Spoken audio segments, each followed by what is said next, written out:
Hi, I'm Sam with Regent TV. On the first day back at Toronto's Legislature, parents, teachers, and students gathered outside Queen's Park to protest Bill 33. The provincial bill would reintroduce police officers into schools and expand the education's ministry authority over school boards, raising concerns across the community. Toronto Centre's MPP Kristyn Wong-Tam joined the rally as a guest speaker, emphasizing the urgent need to support public education. Thank you very much, Chandra. Thank you, MPP Pasma. Thank you, Andrea, and the coalition for being here in support of defeating Bill 33. I'm Kristyn Wong-Tam, your Shadow Attorney General, and I'm also very proud to be here with some of my colleagues from the NDP caucus. We have Alexa Gilmore, as well as Catherine McKenney, and Terrence Kernahan. How could you miss this guy? You know, we have seen Doug Ford do everything he can to distract us from the real issues and the crisis that is brewing up in our schools. He is refusing to fund education. We are seeing that 40% of our school boards are facing and running deficits. He has defunded school by $6.35 billion, and school students are receiving much less now than ever before. Student funding is down $1,500 since Doug Ford became premier. Our schools are crumbling. Our classrooms are oversized. Our students with autism and special needs are getting no support. Is it any wonder with oversized classrooms where we are seeing so much crowding, sometimes 30, 31, 32, and 34 students in the classroom, is there any wonder there is violence? Violence that has risen up by 114% since 2017. And Mr. Ford is setting up our students for more failure. He refuses to take any accountability for the things that he has done wrong. Putting cops in classrooms are not going to make our students safer. It's not going to build safer communities, neighborhoods, and classrooms. It does nothing to solve the problem. It does harm and criminalize Black, Indigenous, racialized students, which we know from the previous times that they tried to implement cops in schools, is that those students are going to be further punished and criminalized. He's setting them up for failure. Are we going to take this quietly? No! Or are we going to stand up and fight back? Yes! Or are we going to make sure that students' voices are centered in this discussion every single time? Yes! We need to hear from parents from across Ontario. We need you to stand up, as you have been, but we need you to get louder. Talk to people in your community. We need the parents to understand that it is their voices that Bill 33 is stripping away. It's parents' voices that will not be heard when they take away the school board trustees. It is the parents' voices who will not be heard, who will not be there to support their students when they continue to defund public education so they can set up a path of private schools and private education. Is that what we want? Will we fight back? Yes! We have no choice. Public education is the backbone and the cornerstone of building equity and equality in our province. We need to do everything to make sure that Bill 33 is defeated. Now, there's a lot to be said about putting cops in classrooms, something we know we don't need. What do students need? They need smaller classrooms. They need their schools to be properly funded. We need more education workers, teachers, and special education workers. We need mental health supports for students. That is how we build safer communities. That's how we build safer classrooms. We will do everything we can to support you in this amazing coalition. You have been fighting so hard and organizing all summer long. I've seen the rallies pop up across Ontario, and I know you're doing this with very little support and money.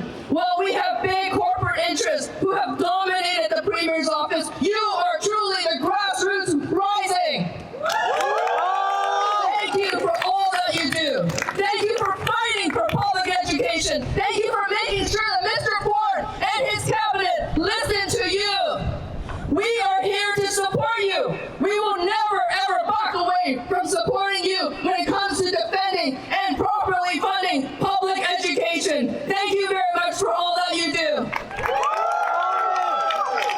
Wong-Tam's presence alongside her colleagues from the opposition reinforced their commitment to defending public education and standing with communities. The rally also featured a number of other speakers representing parents, students, and advocacy groups. They highlighted the need for properly funded schools, smaller class size, and expanded mental health supports, stressing that real school safety comes from the resources and support, not the reintroduction of police. Speakers also emphasized the disproportionate impact on Black and Indigenous students and the systematic racism in policing programs. Fund our schools, fund our communities, not policing in schools. So much gratitude to the Ontario New Democratic Party, who has always been in support of funding our schools, addressing the social, systemic, and structural determinants of health inequity, and pushing against the mandate of policing in schools. We saw that as well with the former Ontario New Democrat MPP who last year had tabled our 2 paper petitions. One of the paper petitions mandating the removal of all forms of police in school programs, and the second paper petition looking at uprooting the multiple ways that policing and carceral measures operates within our schooling and educational spaces, such as seclusion, restraint, chemical restraint, and much more, and demanding that the Ford government properly fund and resource public education. You're here. As a reminder, those 2 petitions are at our learning booth. Please sign them, because the Ontario New Democrat MPP Kristyn Wong-Tam will be retabling them with new signatures from across the province to send a clear message to Doug Ford. No to Bill 33. Fund our schools, fund our communities, not policing in schools. Thank you. To attend today's rally. A big shout out to our comrades policing free schools who have been diligent in protecting our children and youth and community members, in fighting and advocating for safer school environments. I come to you today wearing many hats, a representative of the collective of child welfare survivors, a survivor of the child welfare and family policing system, a person who has navigated forced criminality, and as a former student who experienced policing within the schools and systemic neglect of my safety and education. I speak not only from firsthand experience of how these systems fail to care for the students they claim to serve, but also as someone working within community to respond to the needs of Black child welfare survivors and their families who are deeply impacted by policing systems. To be clear, I share my personal experience because it legitimizes my place in this work, not as a performance piece for actors within these systems. I'm here to let my people, my community know that we can take up space. I use my voice to give power to my kin who cannot stand here, those facing carcerality, housing, and financial precarity, and as is too often the case, those who are no longer with us, but who have shaped my politics and continue to fuel and inspire me. I also speak for the children and youth who continue to be ignored despite their bravery and advocating for themselves and speaking their truth, only to be dismissed or silenced by the very systems that claim to protect them. Despite the deep grief I carry, I know that a better world is possible if we would only truly begin to hear, if they would truly begin to hear us. I hope to continue honoring them through my messaging and through this work. As I stand here today, there are Black youth in schools who are navigating the weight of an anti-Black carceral and colonial education system. Black youth and child welfare survivors in our community continue to share their experiences of anti-Black bullying within systems where administrations often legitimize this harm, dismissing, minimizing, or gaslighting students who speak up. When Black youth engage in self-advocacy or respond to defense of themselves, they are too often met with harsh consequences, from suspensions to police involvement. These experiences reveal how anti-Blackness in schools extends beyond peer interactions. It is embedded in the very institutions meant to protect students. School administrations frequently weaponize their authority, drawing on carceral systems like family policing and the judicial system to punish rather than to support Black students. This is what we mean when we speak of the school-prison nexus, the way schools reproduce and reinforce carceral logics instead of fostering safety, care, and accountability. Shame. Shame. as well as robust accessibility supports. We need to recognize that this is a broader societal issue. People in our communities are experiencing financial and housing precarity because basic needs have been commodified to grow the wealth of large corporations and individuals only interested in profit. Shame! Allowing for the privatization of school systems will only further ostracize vulnerable communities, perpetuating cycles of disenfranchisement. To make sure that they have what they need so they can focus on making connections with our children. Imagine you listen, like really listen, to parents whose stories differ from yours, to families harmed by police presence in schools, then use your privilege, your voice, your access to amplify what they've been saying all along. Imagine you keep showing up to conversations in the schoolyard, to hard conversations at your dinner table about what safety actually means. Every small action is practice. Every conversation is a rehearsal. Every time we choose community over control, we make that choice easier for the next person.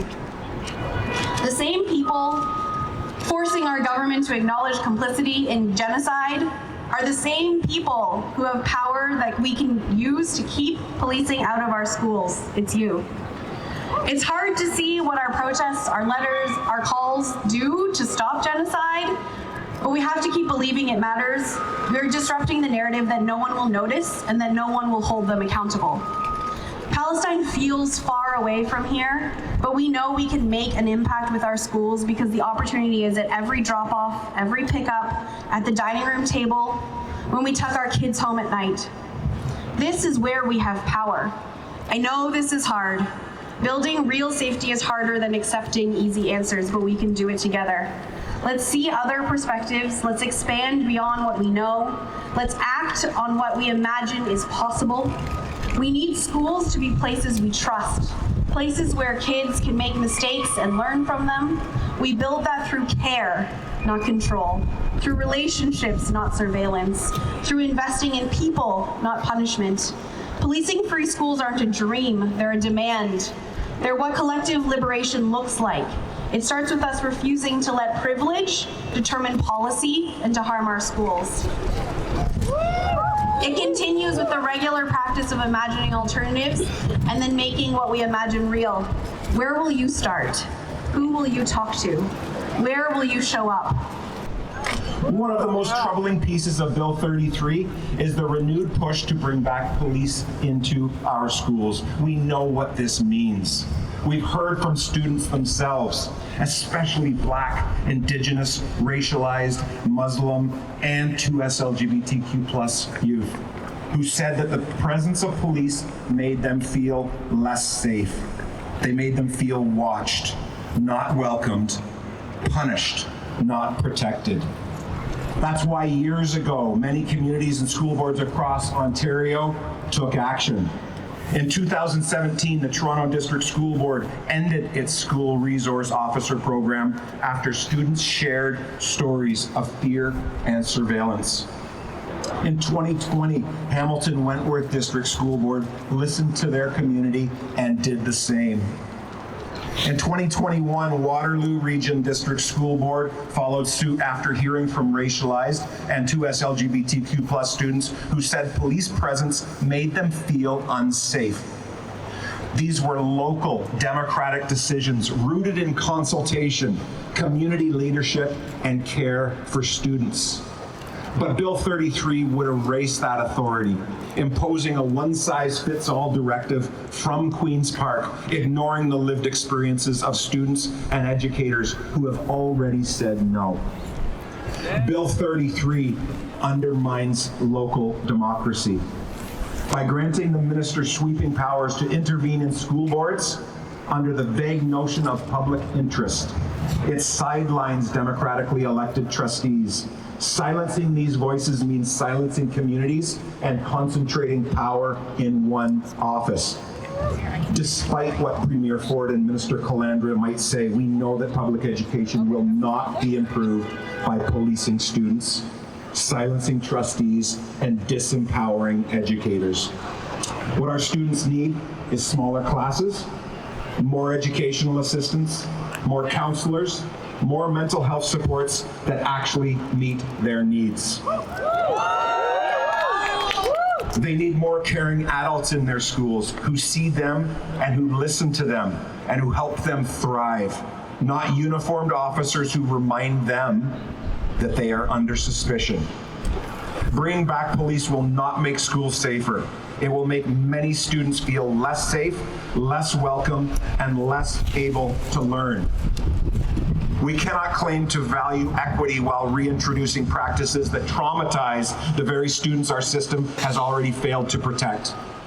ETFO members stand with students, stand with parents, and stand with communities who have fought for policing-free schools. We stand for equity, inclusion, and local democracy. And we will not allow this government to roll back the progress that many have worked for.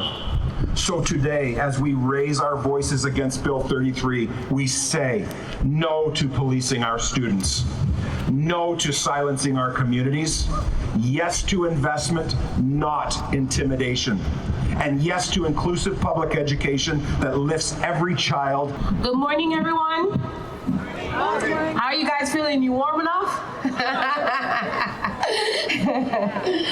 Okay. I want to start off with a quote by Nelson Mandela. There can be no keener revelation of a society's soul than the way in which it treats its children. We cannot build safe schools through fear and surveillance. We build safety through rights, care, and community. So my name is Kathy Ann Marie, and I am here today as a representative of Defense of Children International, Canada, and as a graduate student in criminology who studies the impact of systems on young people, along with my peer, Ashu Kitu, who's here as well. But I am also here as someone who comes from a community that has lived the consequences of racial profiling, over policing, and systematic injustice.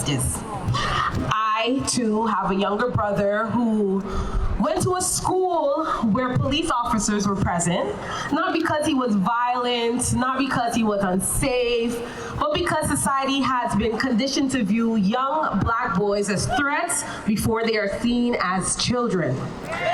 Shame. He was pulled aside more than once for random questioning. He was watched more closely, disciplined more harshly, and made to feel like he didn't belong in a place that was supposed to be his second home. This is not safety, this is surveillance. This is not policing, not protection. And that is exactly what Bill 33 threatens to expand across Ontario. Schools with police are 38% more likely to suspend students and 3 times more likely to refer children to law enforcement, even for minor, non-violent behaviors. And the students most targeted, Black youth, Indigenous youth, students with disabilities, and youth in care. We know this, we live this. So let's be clear, this is not a safety bill, it is a control bill. And beyond being harmful, Bill 33 violates children's rights under international law. Canada has ratified the United Nations Convention on the Rights of the Child, and all policy affecting children must reflect its core principles. Affecting children must reflect their core principles. Bill 33 violates all 4 of them, starting with Article 2, non-discrimination. Every child has the right to equal treatment, but we know policing does not impact children equally. In Toronto, Black students are 7.5 times more likely to be stopped by police even when doing nothing wrong. Shame. Bill 33 would intensify racial inequality. Article 2, violated. Let's look at Article 3. Best interest of the child. Decisions must be made in the best interest of children, but no child benefits from being treated like a criminal inside a school. Bill 33 was written without credible evidence of positive outcomes for children. Article 3, violated. Shame. Let's look at Article 6. 6, life, survival, and development. Children have the right to grow, learn, and develop in safe environments. Fear-based learning destroys development and contributes to school push-out. Over-policing does not nurture development. Article 6, violated. Article 12, right to be heard. Children and youth must be meaningfully consulted on decisions that affect them. Yet not one youth-led consultation shaped Bill 33. Youth were spoken for, not spoken with. Article 12, violated. Shame. So today I stand before you to say we do not accept this. Safety is a human right, but policing is not care and fear is not safety. Schools should be places of support with counselors, not cops. Youth workers, not armed responses. Community partnerships, not surveillance. So on behalf of DCI Canada, we affirm that any policy concerning children must be rooted in children's rights. Instead of investing in policing, we call on government leaders to invest in mental health supports, after-school programs, restorative justice initiatives, educational equity, and youth voice. Real safety doesn't come from handcuffs in hallways. It comes from belonging. It comes from representation. It comes from trust. Bill 33 must be recognized for what it is: a betrayal of our commitments to children and a threat to justice. We cannot claim to uphold democracy while silencing youth. We cannot claim to value safety while criminalizing children. And we cannot claim to stand for human rights while violating the UNCRC in our own schools. Let today send a message. We will not allow fear to govern our classrooms. We will not normalize criminalization, and we will not abandon the rights of children. Their message underscored the ongoing community effort to ensure public education is equitable and inclusive for all.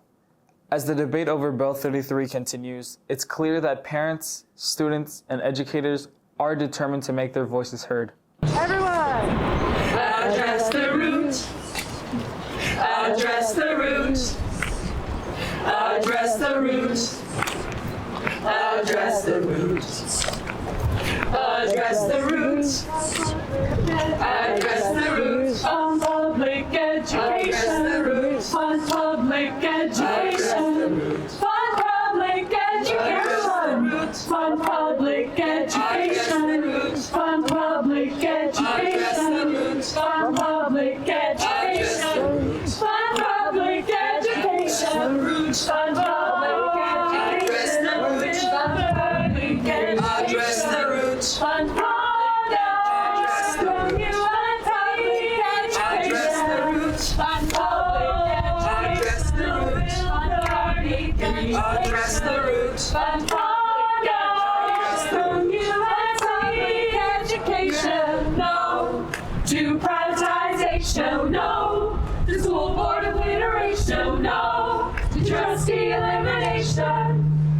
Fund public education, no. To increase incarceration, no. To spreading disinformation, no. Policing proliferation. Fund public education, no. To privatization, no. To school board obliteration, no. To trustee elimination. Fund public education, no. To increase incarceration, no. To spreading disinformation, no. Policing proliferation.